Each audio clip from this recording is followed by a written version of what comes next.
Are you scared to grow? Now, I don't mean that in like height. I stopped a long time ago.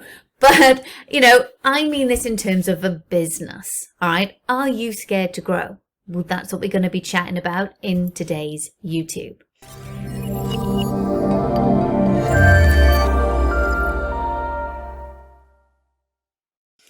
Hey, I am Sarah and I am founder of The Den. Now, you're here because you're a performing arts business that wants to grow their school. Hello, there's that word again, but on your terms. Now, why? Why would I ask you the question, are you scared to grow? Maybe another question is, what's holding you back? Now, 9 times out of 10, okay, maybe not 9 times out of 10, but maybe 7 or 8, it is to do with this. It's to do with your mindset. Yes, maybe there's a skill deficiency somewhere. Maybe there is a limitation on logistics around how you run your school. But sometimes it is you. And that's probably a hard pill to swallow. So let me give you some examples of what I mean. You're scared to grow because you won't remember everybody's name, as in the children's. So you spend all this time, you know every single child, you've built this really fabulous family feel to your school. But if you grow, above maybe 100 pupils or 200 or 300, 400 pupils, how are you going to know everyone's names? And then it loses that personal touch. Does it? Does it really? Because what you need to try and do ultimately is create a culture within your school. So what I mean by that is when your school is just you, as you grow to bigger numbers within your school, you're going to need help. One way or another, you're going to have to get help in. Now, there'll be times when you won't necessarily teach those children.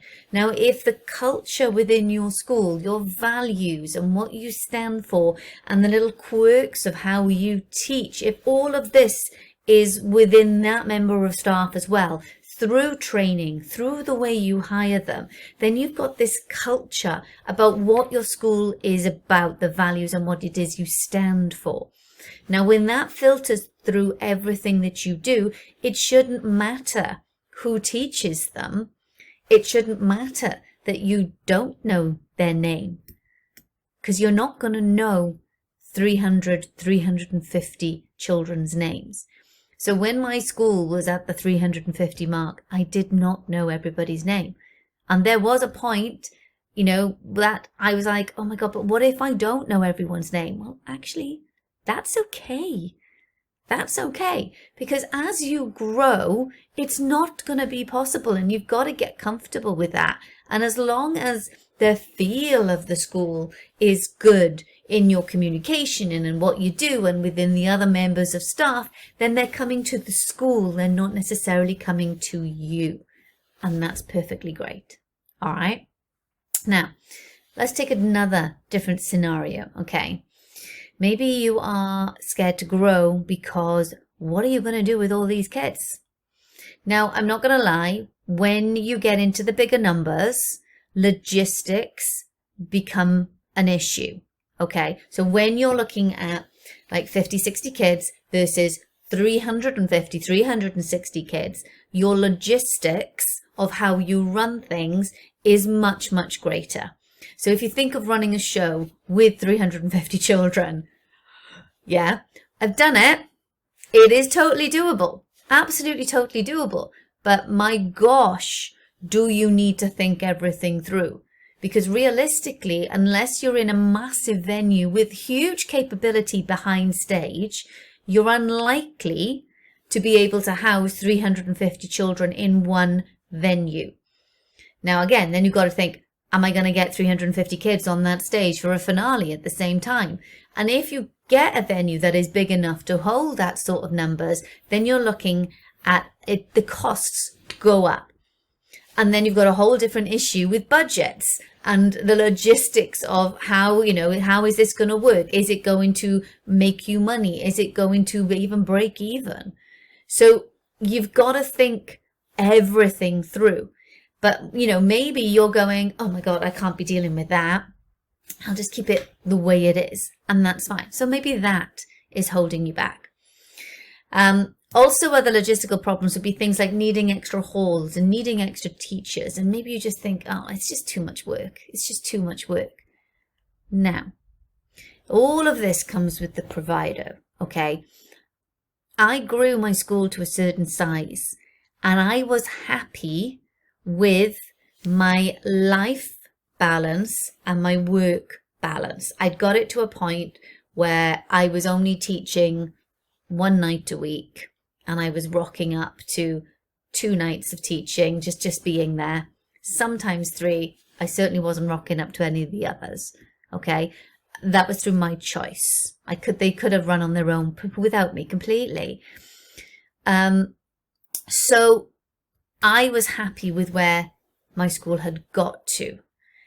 Personal choice. Now it all depends on your goals and what it is that you want for your life and the business that will support your personal life. If you are happy with 50, 60 children and you're just like, this is all I want, that's fine. Okay, because it's a personal decision. It's not a mindset doubt or hesitation. That's the wrong word, Sarah. What would I say? It's not a mindset stumbling block, something that's holding you back without realizing it, versus a decision that you make. I hope that's clear. Okay, so are you scared to grow, or are you happy where you're at? And it is a conscious decision. There's the word. It is a conscious decision to stay where you are. Okay, so have a think about that one. Don't forget to give me a little bit of a follow. Not even a little bit of a follow. Give me a follow. And if you are ready to grow, let me know. Check out my website, because I have Scale Your Studio to Success, my membership, which has got the 9-step roadmap in it to help you grow your school and have a life outside of it. And ask yourself the questions. Are you working on your business, or are you working in it? Because if you're working in it constantly, you also won't grow. You need to be working on it. So let me know how you found this, and check out my Scale, my membership. And I'll see you in the next video. Bye.